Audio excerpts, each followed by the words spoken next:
Dans l'histoire, il y a des empires dont les noms sont bien connus de tous, comme l'Empire romain ou l'Empire britannique. Et puis, il y a ceux qui, malgré leur signification monumentale et leur taille, reçoivent curieusement relativement peu d'attention dans l'historiographie occidentale. Un tel exemple est le califat omeyyade, le plus grand empire musulman que le monde ait jamais connu. Il s'étendait sur 3 continents, était considéré comme le centre de la culture, de la politique et de la science de son époque, et a eu un impact durable sur le monde islamique.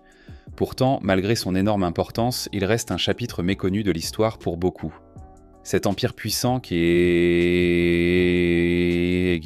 né des déserts d'Arabie au 7e siècle et, à son apogée, s'étendait de l'Espagne à l'Inde, nous offre un récit fascinant de pouvoir, d'intrigue, de floraison culturelle, de tolérance religieuse et finalement d'un déclin dramatique. Dans la vidéo d'aujourd'hui, nous examinerons donc l'histoire de l'un des empires les plus puissants de l'histoire. Comment a-t-il pu s'étendre si incroyablement loin en si peu de temps ? Pourquoi était-il considéré comme beaucoup plus avancé que les royaumes européens contemporains? Et qu'en est-il de l'effondrement drastique? Nous répondrons à toutes ces questions intéressantes dans la vidéo d'aujourd'hui. La fondation du califat omeyyade en l'an 660 et un après Jésus-Christ marque un tournant crucial dans l'histoire islamique. Mais au début, le clan omeyyade était un farouche opposant de Muhammad. Les Omeyyades étaient à l'époque l'une des familles les plus respectées de la Mecque et sont devenus les leaders de l'opposition contre le prophète islamique. Ce n'est que lorsque Mohammed, en l'an 630, réussit à conquérir la Mecque depuis Médine, que la famille adopta l'islam et joua un rôle clé dans l'établissement de l'empire. Cependant, après la mort de Mohammed en l'an 632 après Jésus-Christ, le pouvoir passa d'abord au calife Rashidoun. Cette période se caractérisait par une expansion territoriale incroyablement rapide, mais aussi par de nombreux défis internes. Sur cette carte, on peut très bien voir à quel point l'empire s'est étendu uniquement au cours des 30 années suivantes. Dans les années 650, le califat avait soumis non seulement la péninsule arabique, mais aussi le Levant et le Transcaucasie au nord, l'Afrique du nord de l'Égypte jusqu'à la Tunisie actuelle à l'ouest, et le plateau iranien jusqu'à des parties de l'Asie centrale et du sud de l'Asie à l'est. Cependant, en interne, le pouvoir des califes ne semblait pas du tout sécurisé. Le principal problème était la succession de Muhammad, qui, soit dit en passant, continue encore aujourd'hui et divise les musulmans en sunnites et chiites.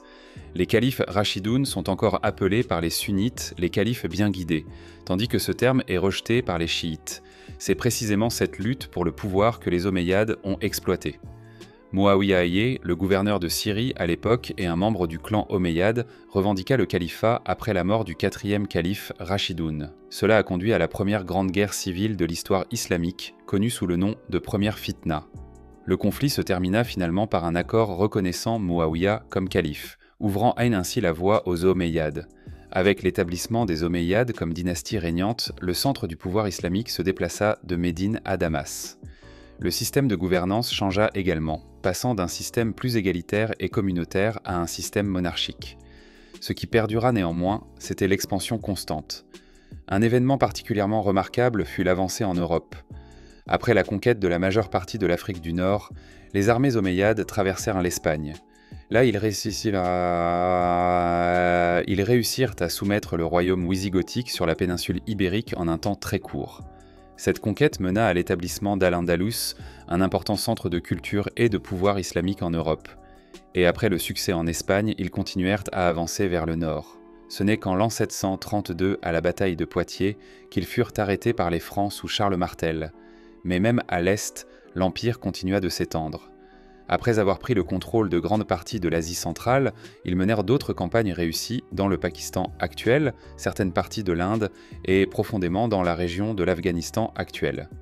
Ils posèrent ainsi les bases pour que ces régions restent majoritairement musulmanes jusqu'à aujourd'hui.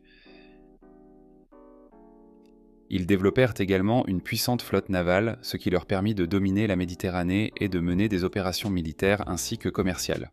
Mais pourquoi les Omeyyades ont-ils été si incroyablement réussis? D'une part, ils établirent une forme de gouvernement plus centralisé par rapport aux structures plus décentralisées des califes Rashidoun. Le calife, à la tête de la hiérarchie, détenait la plus haute autorité politique et religieuse. De plus, les Omeyyades instaurèrent une règle dynastique. Cela signifiait que le pouvoir était hérité au sein de la famille Omeyyade, contribuant ainsi à une plus grande continuité et stabilité du leadership. Cela réduisit la lutte constante pour le pouvoir entre les factions. Le déménagement de la capitale à Damas fut également un élément clé des Omeyyades.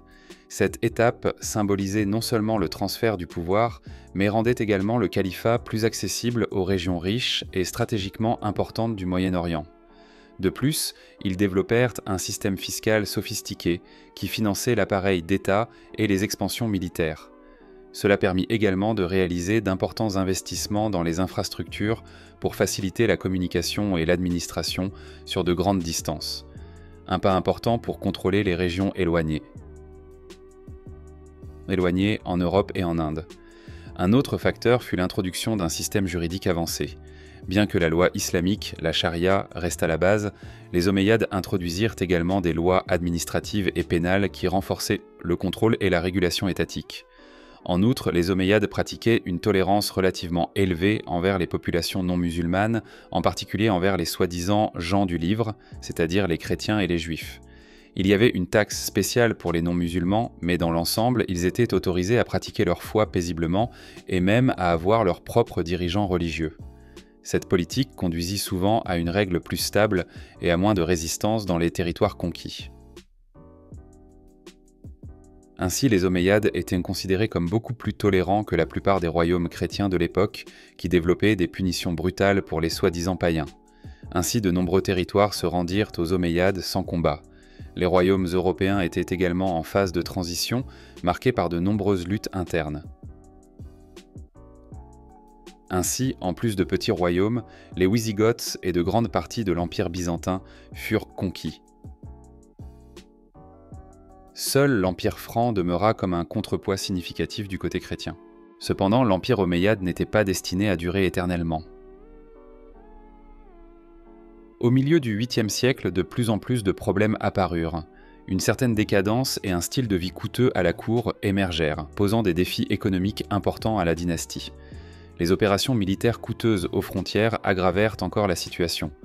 Le principal problème était que le pouvoir n'était plus sécurisé en interne. D'une part, le clan omeyyade continuait de croître, formant diverses factions. D'autres clans commencèrent également à se rebeller plus fréquemment. Beaucoup percevaient les califes comme trop mondains et décadents. Ainsi, les califes intensifièrent leur attitude envers les non-musulmans, ce qui mena à des rébellions dans ces régions, et d'autres familles arabes semblaient également mécontentes. Les Omeyyades se trouvèrent finalement dans une impasse qui conduisit à une guerre civile. Les Abbassides, une faction islamique rivale, furent capables de gagner le soutien de nombreux groupes mécontents au sein de l'Empire et de renverser les Omeyyades. Ainsi, le règne des Omeyyades se termina en l'an 750 après Jésus-Christ avec la prise de Damas par les Abbassides et l'annihilation presque totale de la famille Omeyyade. Seul un petit-fils, Abd al-Rahman, réussit à fuir en Espagne. Il s'empara de tous les territoires espagnols et fonda l'émirat de Cordoue, qui perdura encore longtemps. Ainsi, nous pouvons enfin dire que les Omeyyades ont eu une influence incroyablement significative sur l'histoire. Ils ont non seulement répandu l'islam et la langue arabe, mais ont également apporté nos chiffres modernes en Europe. Peu à peu, ceux-ci ont remplacé les chiffres romains. Ils ont laissé un riche héritage d'architecture et d'art islamique, y compris des structures comme la grande mosquée de Damas et la mosquée Al-Aqsa à Jérusalem.